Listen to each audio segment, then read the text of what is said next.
भगवान चीरहरण की लीला करते हैं। और चीरहरण की जो लीला गोविंद ने की वो क्यों की? क्योंकि ये गोपियों को शिक्षा देने के लिए निवृत्त होकर के जल के भीतर स्नान करते हैं। कृष्ण ने कई बार समझाया, नहीं मानी, इसलिए आज भगवान उनके चीर उठा करके तट से और कदम पे चढ़ गए। जैसे स्नान करके बाहर आने को उद्यत हुई तो वस्त्र नहीं है, कृष्ण से मांगने लगी। कृष्ण ने कहा, अगर आज आप इस पद्धति में स्नान ना कर रही होती तो अभी आप जल से बाहर आ सकती थीं, और फिर इस पद्धति से स्नान करने से जल देवता को दोष भी लगता है। तो संकल्प करो कि आज के बाद ऐसे स्नान नहीं करोगी। गोपियों ने संकल्प कर लिया और भगवान उनके वस्त्रों को दे करके और वहां से अन्यत्र चले गए। यह कथा ना तो कोई संशय उत्पन्न करती है, ना तो कोई प्रश्न चिन्ह लगाती है गोविंद पर, परंतु आज कुछ तथाकथित जनों ने इन प्रसंगों को पाश्चात्य सभ्यता से जोड़ने का प्रयास कर दिया है। अधूरा ज्ञान सदा गर्त में ले जाता है। बहुत ध्यान से सुनिएगा। कभी भी वो, शायद मैंने कहा था ना, यहाँ सुनाया है कि नहीं, एक व्यक्ति एक पुस्तक के पन्ने को खोला, उसमें लिखा था वेद पढ़ना पाप है। अब वो पूरे क्षेत्र भर में घूम गया, वेद पढ़ना पाप है, वेद पढ़ना पाप है, पाप है, क्योंकि वो नास्तिक था। अब उसको उसके काम की जितनी लाइन थी उतनी मिल गई कि वेद पढ़ना पाप है। अब पूरे क्षेत्र में घूमा, सब लोग बोले हाँ भाई बात तो लिखी है, वेद पढ़ना पाप है। एक विद्वान मिला, उसने जैसे ही पुस्तक देखी, पुस्तक हाथ में ली और उस पन्ने को जरा पीछे पलटा तो अंतिम में लिखा था वेद पढ़ना पाप है। पलटने के बाद अगले पन्ने पर लिखा था असोच की स्थिति में वेद पढ़ना पाप है। अब वो व्यक्ति आगे पढ़ा ही नहीं, उसको आवश्यकता ही नहीं है महाराज, क्योंकि उसके काम का उसको मिल गया।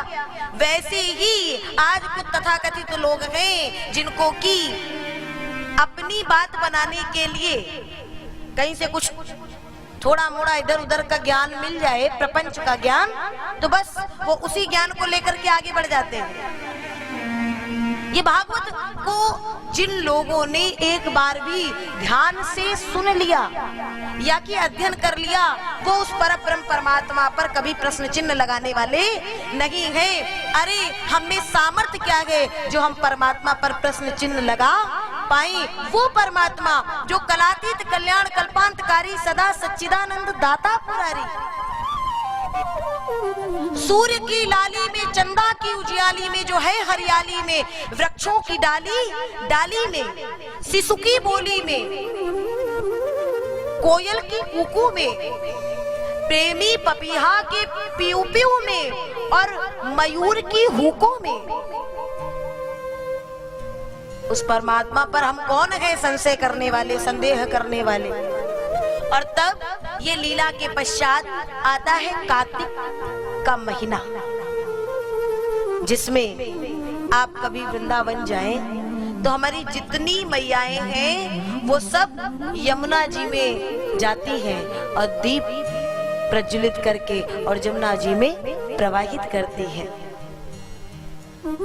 भगवान कृष्ण ने देखा कि माँ आज जाने को तैयार है, तो माँ के साथ में कृष्ण भी जाने को तैयार हो गए। दीपदान को चली यशोदा पूजन थारी संहारी।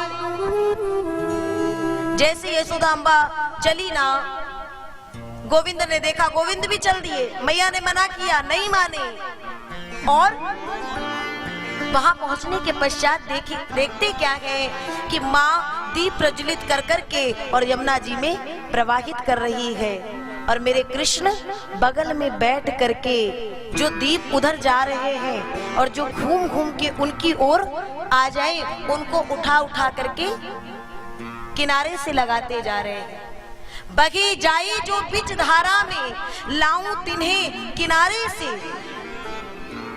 यशोदा अम्मा ने अचानक देखा तो लखी मैया बोली रिस भर के, ये कैसो उद्यम ठान्यो है।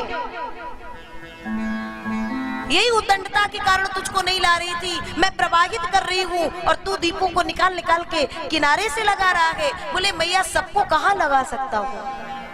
तो बही जाई जो बिच धारा में, लाऊं तिन्हें किनारे से।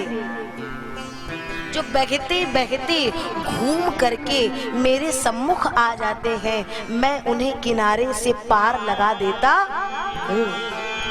सबको नहीं लगाता हूँ, इतने दीप सब प्रवाहित कर रहे हैं। और तब गोपियों ने जब देखा तो माँ कात्यायनी की पूजा करती हैं और कात्यायनी अम्बा से बस एक ही वर मांगती है कि कात्यायनी महामाये महायोगिनधीश्वरी नंदु गोपसुतं देवीं पतिं मे कुरुते नमः। हे माँ, ये जो नंद के लाला है ना, बस ऐसी कृपा कर दो कि इन्हें किस रूप में दे दो, पतिं मे कुरुते नमः, पति के रूप में। भगवान ने इनकी बात सुनी, मन की भावना को जाने तो इशारा दे दिए, ए गोपियों, ये पूरी बात तो आप सबके साथ में मैं पूर्ण नहीं कर सकता हूँ, लेकिन एक दिन समय आएगा, शरद पूर्णिमा की एक पावन पवित्र रात्रि आएगी, जिसमें मैं आप सबके साथ में सुंदर रास रचाऊंगा।